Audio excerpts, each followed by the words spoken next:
What's up, guys? It's three-time NFL Pro Bowler, all-decade return specialist, Josh Cribbs. I want to welcome you to the College Sports Connection podcast, where AA Alex and AJ host the Mid-American Conference Best.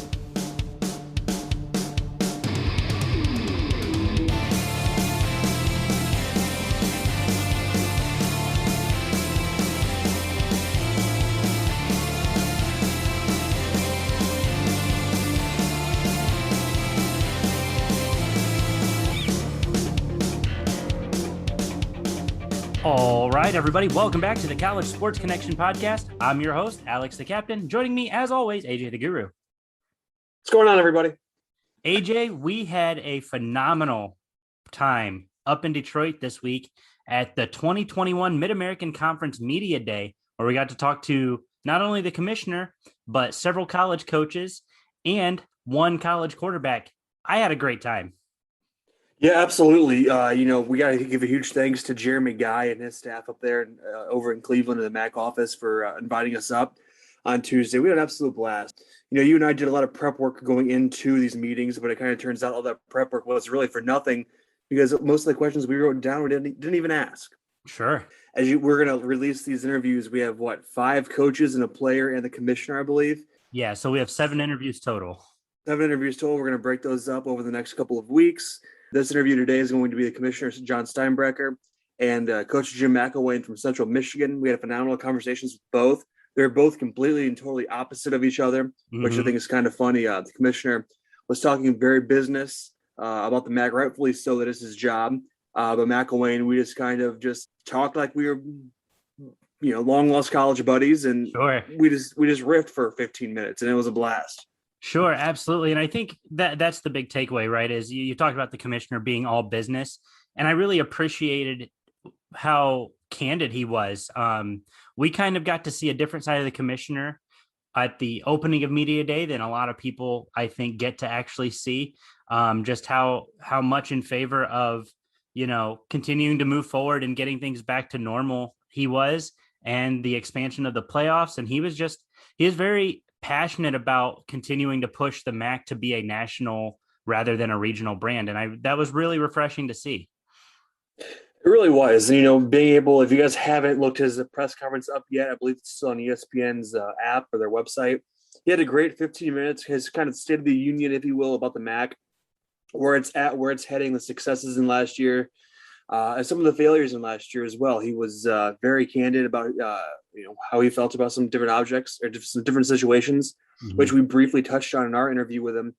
But overall, fantastic guy. I think the MAC's in fantastic hands for however long he wants to be at the helm. And McElwain, on the other hand, we didn't know if we would be able to get him or not. He was swarmed by media early on in Media Day. I mean, I get it being, we were in Detroit and he coaches at a Michigan school. Get that a lot of Mount Pleasant media and Detroit media wanting to talk to him. But we were able to get him for a couple of minutes there towards the end of the day. And he was everything you'd expect and more. Absolutely. And I'm definitely excited to bring these to everybody. And we're going to try to release about 2 a week up until the kickoff of the college football season. We've got enough interviews to do so. We're, like I said, start with the commissioner and Coach McElwain today. Thanks for tuning in. We hope you enjoy it. See you.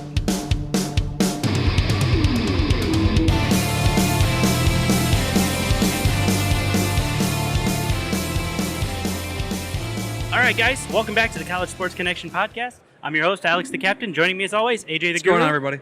We have the commissioner of the Mid-American Conference. We are so excited to have you on, Commissioner Steinbrecher. Thank you so much. We were joking earlier about we were going to get that wrong. His wife's name. Yes, I'll explain this. So I was going to apologize in advance because my wife is Steinbacher, and her brother is John Steinbacher. Okay. So I was going to apologize in advance because I knew I was going to mess it up at some point. It was bound to happen, and it happened right away. So that's all right. No worries. So Thank you so much for joining us. We really do appreciate it. It's good to be with you, and thank you for joining us today. Yes. Well, we're back. We're doing this off-season Zoom last year. We're back in person now. You're at the podium earlier on national television. How did it feel so good? Oh, I'm telling you. Yes.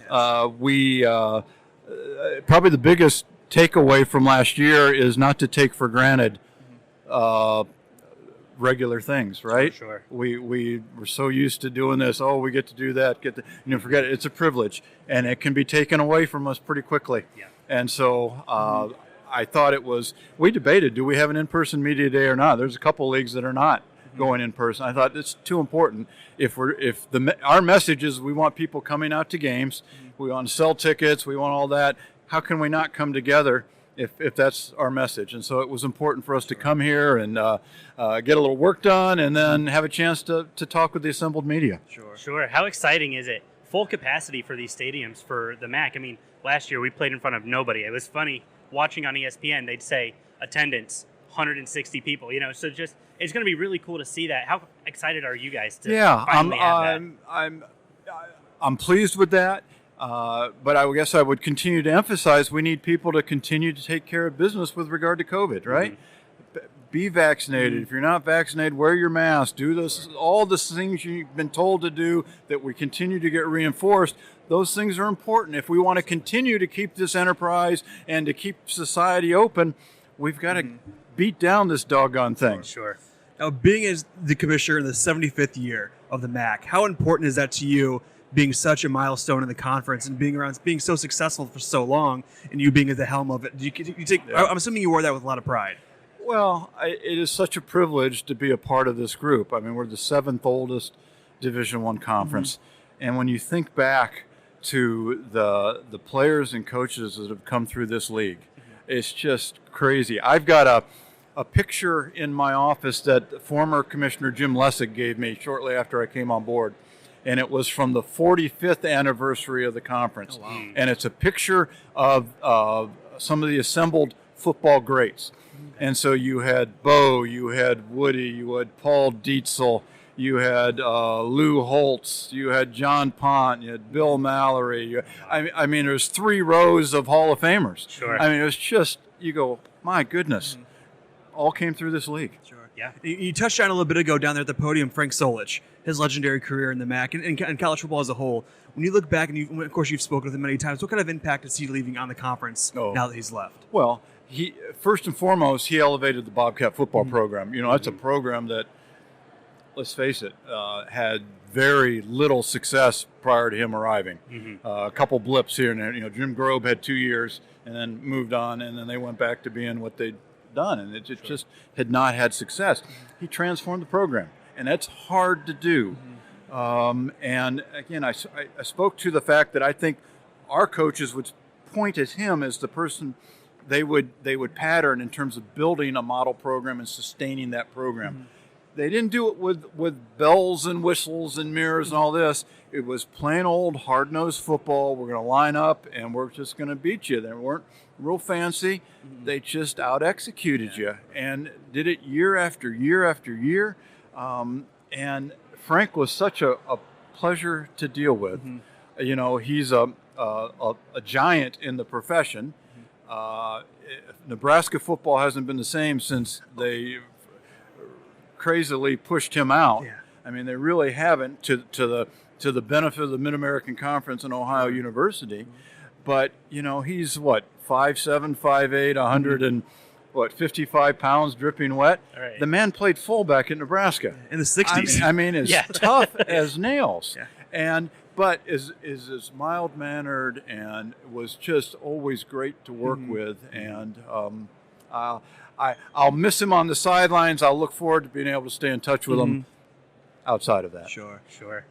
One thing we love is we've been fans for years. We're both Mid-American Conference alums. Is the growth of the conference. It's changed so much from a regional Midwestern conference to a national brand over the last 5-7 years or so. How excited are you about that in the future of the conference becoming not only just Midwestern, but you see recruiting. You're getting guys from all over the country. We're playing Power 5 schools across the country. And how important is that for the conference? I think the growth of our television has played a big role in building that brand. And I know our midweek football is something we love to hate, right? It's kind of the good news, bad news. But I would remind people when those games are meaningful, we have pretty good crowds at those games. But what those games have allowed us to do is really build that brand and take us from being a really nice regional brand to being a national brand. If you say Maction, and it's amazing how many times I'm out around the country and someone will see my hat and say, "Oh, I'm Action." They know it. Yeah. So it's given us an identity. Our coaches speak to the fact that they can go anywhere in the country, and they know their moms and dads can watch us and those sorts of things. So that's a great positive. And then you've got to have a product, right? You know, you got to have a lot of things come together, but you got to have a product. And we've had that. We've had really good teams. We've done some good things. And Winning bowl games, huge. You win huge bowl with games, that. win games in the NCAA basketball tournament, go to the College World Series. I mean, all that sort of stuff. Yeah. What we've shown time and time again is if you're really good and you're really good in this league, chances are you're going to have a chance to compete nationally. Sure. And I think it's really important, you know, as he mentioned, us being alums, as fans, we get so excited getting the opportunity to say, that's my school. And I think that's so critical. Like when you see people out west, like, oh yeah, I went to Toledo or I went to a Ball State and they're playing on national TV. I mean, that's just an unreal experience, not expecting to see Ball State playing at a 2:00 game on a bowl game. You know, so I think it's really cool that people get those opportunities to see the brand continue to grow. I mean, again, you said it, Maction. Everybody knows exactly what you're talking about. I think that's a cool thing. Well, done right, intercollegiate athletics is a wonderful tool to build and promote our institutions in ways not always available to others. And I think we do it the right way. We, by and large, have programs that are run really, really well. And I think they are a credit to their institutions. And I think our schools take pride in them. And so it's a great opportunity to wave the flag for each of our schools. I did want to ask you, you mentioned down there that you were overwhelmingly in favor of the expansion of the college playoffs. I know I am. I know that we've talked about it on our show about, you know, what that would look like. But I really loved your point where you said it's finally going to make it equal. And that's something that we've been craving as fans for such a long time. Can you kind of explain what your vision is in terms of the direction they take that, so it really does make it an equal and fair championship? It'll provide greater access, right? And so what we're talking about is the 6th highest ranked conference champions would be in, and then you'd take 6 at large would be the next 6 highest rated teams not otherwise in as champions. You know, we have a chance to do that. We can earn that. If this model we're talking about had been in place last year, Coastal Carolina would have been in as a champion, and Cincinnati would have been in as an at-large. So it just provides greater access. It's going to keep more teams engaged in the hunt longer. One of the unanticipated consequences of the existing system is by the time you get through September, you maybe have 12 teams that have a chance to be in the playoff, right? And TV kind of stops talking about them. Media in general stops talking about them. That's not positive. No. Under the system we're talking about, we'll keep upwards of half of FBS in the hunt until mid-November. That's going to have implications with regard to ticket sales. That's going to have implications with regard to television ratings. In terms of just energy around the sport, it will help us grow the sport even more. Sure. And that could trickle down to giving that MAC brand. We talked about branding expansion. Because you look at, we had 2 top 25 teams last year in Ball State and Buffalo who went on to beat ranked teams in bowl games. Correct. You know, that's, I remember I took that day off, half day off work so I could watch Ball State win that. Because it was the first bowl victory in school history. I was there at Ball State from 13 to 17, and we lost, it was Arkansas State in the GoDaddy Bowl in the last second field goal, and it was just heartbreaking. And have to wait all this time, but Coach New's done a fantastic job with them and bringing them to rise. And, you know, all the MAC programs are on the rise now. We talked to Akron earlier. They're very young. I think that's great for the conference, and it's only going to get better from here. Yeah. And with what you guys are doing in the office, it seems like from the outside looking in, it's just only getting better. It's going to be so much fun to pay attention to over the next 5-10 years, and when our kids go to MAC schools. Absolutely. So, when that happens eventually, not when they're football players and baseball players. There we go. Yeah. So it's going to get so much better, and it's going to be so much fun. What does it mean for you? I guess this is something I ask everybody. What does it mean for you being a part of the Mid-American Conference as the commissioner, but just being a part of something this special? What does that mean to you?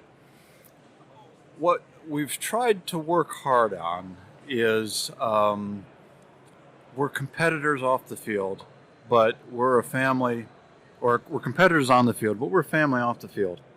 And we'll each build each other up. And that's important. I work hard to reinforce that. I think our schools buy into that. We have some really great rivalries. As you know, you think, I mean, we need those things. But we also, when we're playing those non-conference games and things, we're rooting for each other against those people. We want everybody to do well because it'll only make us all better and stronger. Well, hey, this is it for me, Commissioner. I appreciate it. Thank you for stopping by. Thank you so much for your time. We really appreciate it, guys. Be sure to listen a little bit more as we continue our coverage of Media Day. Thank you so much for joining us. Great to be with you. It's time to fly the flag.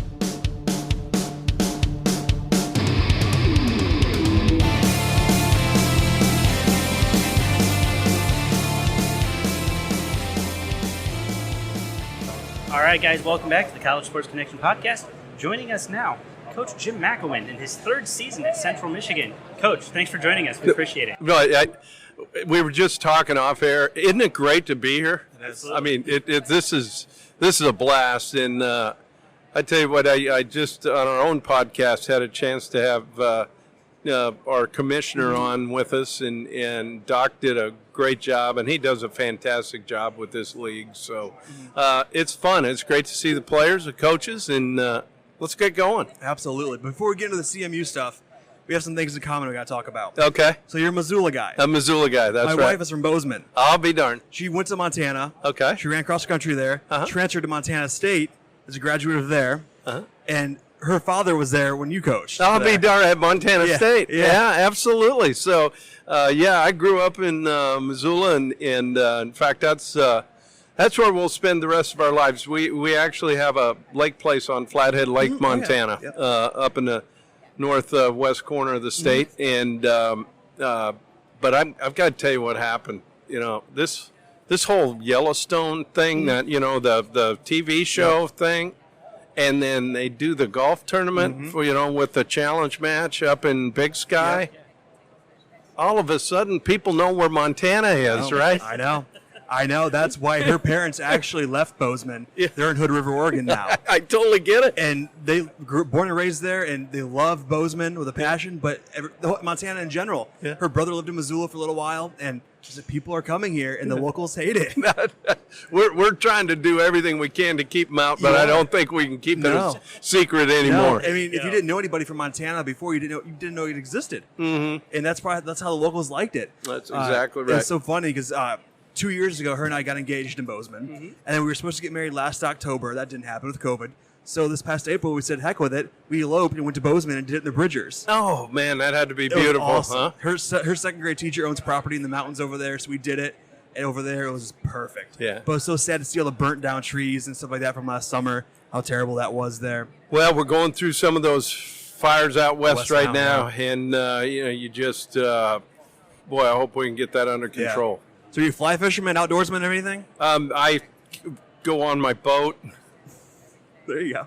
Hey, I kind of sit on the dock, nothing wrong with that. do yard work. I kind of enjoy that. But, life, right? it's crazy because everybody, you grew up in Montana. Everybody thinks you fish and hunt. And well, I've never shot a gun. And I haven't fished much only because, you're always doing sports. Sure. I think it was a great thing growing up in Missoula. You played year round. It didn't matter. It's whatever season it was. You just played. And I think even through high school, you played them all. Sure. And so I just never really took the time to get to do it, Sure. So I figured I can drive a boat. I'll do that. That works. And Easy enough, right? and it's so funny, too, because, you have Montana ties. Jeff Fisher has a place up there. Absolutely. Phil Jackson. Yeah. It's a lot of coaches who kind of, end their careers and moved to Montana. It's not a bad place to go. I think her and I will probably end up doing it someday because it's a simple way of life. It's so much easier. Yeah. But we were out there in April, and we were out there 3 days, and it snowed. And we were out there 4 days, and it snowed 3 of the 4 days we were out there. Right. But the one day it was 65. It's like, this makes no sense. This is so bipolar out here. So you've been a part of, Florida State, Ohio State, Michigan. Where does Montana State rank on rivalries? I've been asked that question before, and believe it or not, and I even think of the Iron Bowl, Alabama and Auburn. That day is one of the fiercest competitive rivalries because there's 1 million people in the state. there's no other pro teams. You've got the Cats and you've got the Grizz, and that's it, right? And it's drawn right down the middle. There's 500 on 1,000 on one side and 500,000, and no one likes each other. No. And I tell you what, some of the fights in the bars afterwards, holy mackerel! I can imagine. Yeah. So how were you accepted back into Missoula then after being on the Bobcat sideline? Well, pretty interesting. But I actually played at Eastern Washington, and so I've got like triple whammy when I go back there. And the one thing I do at the lake is I do fly the Eastern Washington flag, just to kind of piss off the Bobcats and Grizzlies fans. Yeah, sure. Hey, I've got ties. We're good. Don't hurt me. That's awesome. That's amazing. But you talk about it too. It's like that's Bobcats, Grizzlies, and that's it. And we're so spoiled out here. Yeah, aren't we? I mean, the Midwest. you think about this, and like here, I mean, in this city, I mean, you've got, obviously all the pro sports. You've got Michigan down the road. You got Michigan State down the road. Then you've got all the MAC teams, and there's a lot of. But you get out in some of those isolated areas. I mean, think about, even in North Dakota, like you've got North Dakota State and North Dakota, and that's it, right? Well, those fans are pretty rabid. Yeah. And my goal is to go out to that game sometime. Yeah.